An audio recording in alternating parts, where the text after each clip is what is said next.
আসসালামু আলাইকুম রহমতুল্লাহি বারাকাতু। সম্মানিত প্রিয় উপস্থিতি, আপনারা কেমন আছেন? তো আসলে আমার কয়েকদিন যাবৎ একটু ঝামেলার কারণে আপনাদের সামনে আসতে পারি নাই। আজকে অনেক দিন পরে আপনাদের সামনে আসলাম।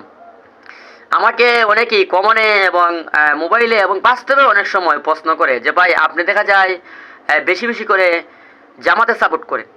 আপনি কওমি মাদ্রাসা লেখাপড়া করেছেন, জামিয়া ইসলামিয়া আরবিয়া উম্মতনগর মাদ্রাসা সহ আরও আপনি কওমি মাদ্রাসা লেখাপড়া করেছেন, কিন্তু আপনি দেখা যায় জামাতে সাপোর্ট করেন। কওমি মাদ্রাসার আলেমরা তো জামাতে সাপোর্ট করে না।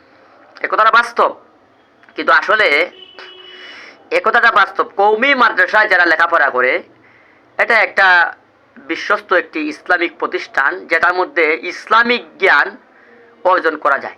ইসলামিক সর্বজ্ঞানে জ্ঞানী, যেমন এটার মধ্যে কিন্তু সেগা, উড়ি ভাতা শেখা কি, কলা ভাতা শেখা কি, বিভিন্ন ধরনের যত ধরনের সেগা আছে ইসলামিক লাইনের ভালো আলেম হওয়ার জন্য কওমি মাদ্রাসা কিন্তু একটা শিক্ষা প্রতিষ্ঠান, ভালো ব্যবস্থা বাংলাদেশের মধ্যে রয়েছে। তো এটা আমি এই দক্ষতা আমি স্বীকার করি, এটার গুণগান আমি গাই। তো সবচেয়ে বড় বিষয় যেটা হলো, কওমি মাদ্রাসার মধ্যে কওমি মাদ্রাসায় যারা লেখাপড়া করে তারা বেশিরভাগই জমিয়তুল উলামা ইসলাম বাংলাদেশের সঙ্গে জড়িত, এবং অন্যান্য দল খেলাফত এবং নেজামে ইসলাম এবং বাংলাদেশ খেলাফত মজলিস এবং খেলাফত মজলিস বাংলাদেশ, এগুলোর মধ্যে বেশি।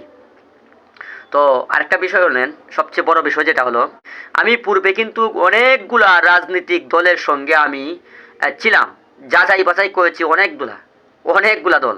এটা আমি আজকে বলবো না। যাই হোক, আমি কিন্তু কোনো দলকে খারাপ বলবো না। ইসলামিক দল যতটা আছে সবটাই ভালো।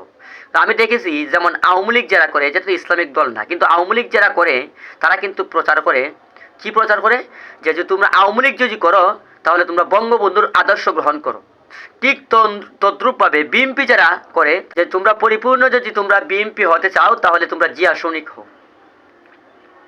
ঠিক তদ্রূপভাবে ইসলামী অনেক দলের মধ্যে আছে, যেমন যে আমাদের নুরুল হেরা মসজিদ চৌধুরী বাজার এলাকায় অনেক ফেস্টন লাগা রাখে, আল্লামা মামনুল হক সাহেবের খেলাফতে যোগ দিন। মানে তারা যেভাবে ইসলামিক দলটা না, তারা যেভাবে ব্যক্তি দিয়া দল আগায়, আমাদের এই সমাজে এরকমভাবে রয়েছে আল্লামা মামনুল হক সাহেবের খেলাফতে যোগ দেও, মানে তারাও কিন্তু এরকমই। আরও কিছু ইসলামিক দল রয়েছে যে আকাবিনদের তরিকায় চলো, মানে আকাবিনদের রেখে যাওয়া আনামত, ওই জিনিসটা গ্রহণ করো। তো আমি বলতে চাই, এই জিনিসটা আমি একমাত্র পেয়েছি বাংলাদেশ জামাত ইসলামের মধ্যে, যাদের নীতির মধ্যে প্রথমে রয়েছে যে আল্লাহর আইন চাই, সৎ লোকের শাসন চাই। তোমরা যদি ইসলামিক রাজনীতি করো তাহলে আল্লাহর আইন আর রসুলের আদর্শ আর সৎ লোকের শাসন আমি তো অন্য কোনো দলে পাচ্ছি না।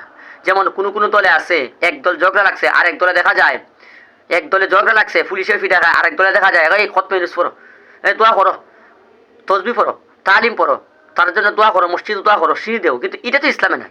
ইসলামের নবী আল্লাহ রসুল সাল্লাল্লাহু আলাইহি ওয়াসাল্লাম জিহাদ করেছেন। যখন শুনছেন যে কোনো আক্রমণ আসছে, আল্লাহ রসুল সরাসরি বলছেন আইয়াল জিহাদ, সরাসরি আল্লাহ নবী আগে গেছেন। আল্লাহ রসুল সাল্লাল্লাহু আলাইহি ওয়াসাল্লাম যুদ্ধের জন্য জিহাদের মধ্যে আগে গেছেন, কিন্তু আজকাল আমাদের কিছু ইসলামিক দলগুলা এই জিহাদকে কিন্তু পাশই রয়েছে। এবং শুধু তাই না, সাহাবায়ে কেরাম তাকাই দেখো না, সামনে খানা আসছে, খানা খাইবেন, ফেটে কি থাকতো, এমন অবস্থায় শোনা যায় আইয়াল জিহাদ, যে রসুলের জন্যে কে আসো জীবন দিতে, রসুলের দিনের জন্যে। এমনি সাথে সাথে কি খাবার খাইবেন, খাবার রেখে চলে গেছেন। তৃষ্ণা, পানি খাবেন, গ্লাস হাতে নিছেন, দুধ হাতে নিচ্ছেন, এমন সময় যখন আইয়াল জিহাদ শুনছেন সাথে সাথে যুদ্ধতে চলে গেছেন।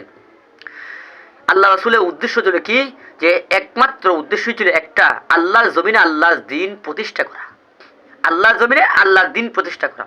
তো জামাতে ইসলাম আমার দৃষ্টিকোণে দেখতেছি, তারা অনেক বলে যে জামাতে ইসলামে আমি কিন্তু এই জিনিসটা পাই নাই, যে তোমরা মওদুদি ইসলাম গ্রহণ করো, তোমরা সাইদ হিসাবে ইসলাম গ্রহণ করো, তোমরা নেজামে ইসলাম গ্রহণ করো। এটা একমাত্র জামাতে নাই। অন্যান্য দলের মতো কিন্তু বিভিন্ন ধরনের বিভিন্ন হয়েছে, কেউ রয়েছে জিয়া সৈনিক, কেউ রয়েছে শেখ মুজিবুরের বাহিনী, কেউ রয়েছে আল্লাহ মামলা সাহেবের দল, কেউ রয়েছে আকাবারিন, বিভিন্ন ধরনের লোক দেখায়।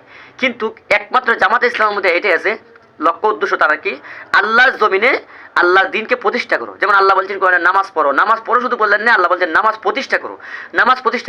জামাত ইসলামের যাতে লক্ষ্য উদ্দেশ্য এটাই, আল্লাহর জমিনে আল্লাহর দিন প্রতিষ্ঠা করো। আল্লাহর দিন তো প্রতিষ্ঠা করতে হবে। আমি মুখে দিন মানলে হবে না, কলেমা মুখে মানলে হবে না, দিন মুখে মানলে হবে না, নামাজ পড়লে হবে না।